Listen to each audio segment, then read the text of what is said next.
Let's begin with discussing what is morality. Morality is the differentiation of intentions, decisions, and actions, okay, between those that are considered proper and those that are considered improper. Basically, morality tells us what's right and what's wrong. Morality is not so the study, but the categorization of what's right and wrong. Morality can be a part of a body of standards or principles that are derived from maybe a code of conduct that a particular region follows, or your neighborhood code follows, as an example, derived from a religion, or derived from maybe your own culture. Certain cultures have traditions that say this, you can't do this, you can't do that. So that's telling you what moral you should follow, what's right, what's wrong. So that's what morality is. It makes people, it's a belief, a person's own belief of what's right and wrong. In addition to religion, culture, and philosophy, there's also what the person themselves believe what is right and wrong. So if it totally depends on the person itself. If the person believes this thing is right, but everybody else is believing it's wrong, then for that person, the morality on that person is it's right, but everybody else thinks it's wrong. So that's what. For the elaboration on psychological side, I have classified it into three main factors, which number one is mentality. Mentality here means everyone of the group member believe on their rightness. That's why they support each other even though everyone say it is wrong. Next, the number two is loyalty or respect.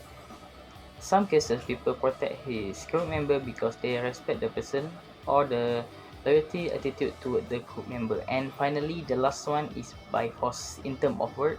Some workers have to protect his leader even though it is wrong because he overly concerned about material possession, social position, or his career goal. The first argument. First of all, a crime is a crime. A bad deed is a bad deed. It is hard to justify them with excuses, even sometimes people who did them because of desperation. Thus they need help, but not escaping from being guilty. In Islam, people need to preach misdeed with wisdom. Use action to stop them. If you can't, then use words. If you can't, then use your heart. If a crime does not stop, then it may worsen and spread to the other people, and you may be harmed too. Amar Ma'ruf and Nahi Munkar is responsibility of people. Being protective does not solve the problem. A friend would stop his friend. A Muslim is like a mirror to other Muslim. There are various ways to solve the problem. Even companies have their own channel to report any misdeeds or crime in the company.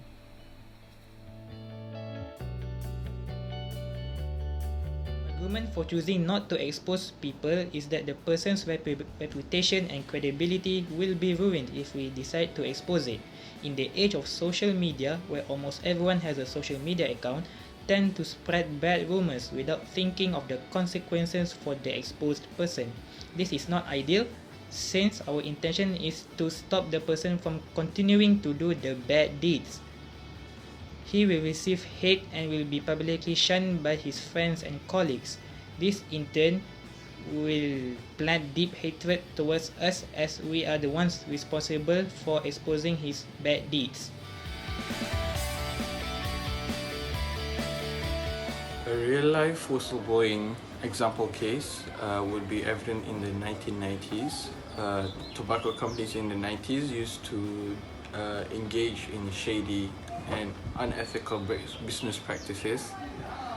Jeffrey Wiggin, a worker in a big rich tobacco company, realized that his employers were enhancing the addictive qualities of nicotine. So he whistleblowed them in 1996. But of course, the organization did not like that he exposed them for telling the media about it, and he was sent death threats even though he worked with the authorities. He had to cut all of his professional ties with the government, with the company. To conclude, Muslim is accountable for his deeds and stands in integrity to uphold his life value. In Islam, the importance of Hablu Minan Nas and Hablu Minallah is given emphasis. In Surah At-Tin verse 6, Allah says, "Save those who believe and do righteous deeds. Then they shall have a reward without end." Of late, there have been reports on corruption and breach of trust among the high ranks in both civil and private sectors, as humans tend to forget and neglect the responsibility entrusted upon them. It is imperative to supervise and remind them. Though good nature, a Muslim may not be granted goodness and blessing from Allah. Hence, it is important for Muslims to constantly pray to receive blessing and guidance from Him in order to live a blessed life.